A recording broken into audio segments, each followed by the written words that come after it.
Sieht Herr Thomsen uns für 2 Jahre verlotten hätt, hef ich sin Arbeitslosenhölp kassiert. Altersgrenze, Familienbeihilfe, Kindergeld. Sie hebt mi altes Geld obdrängt.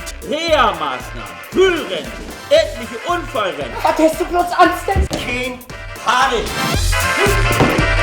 Nichts passiert.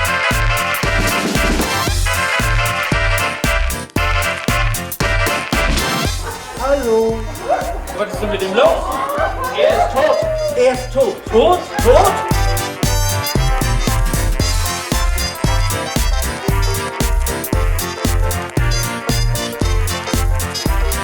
Was um Himmels Willen machen Sie mit Herrn Dobermann? Die Mülltonnen kommen heute Nacht raus.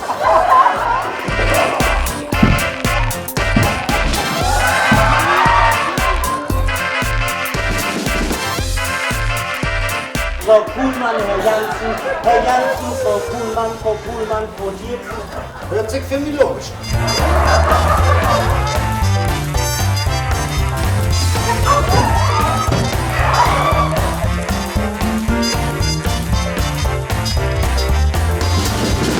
Sie hat an einem Tag 2 Vaters verloren. Ja.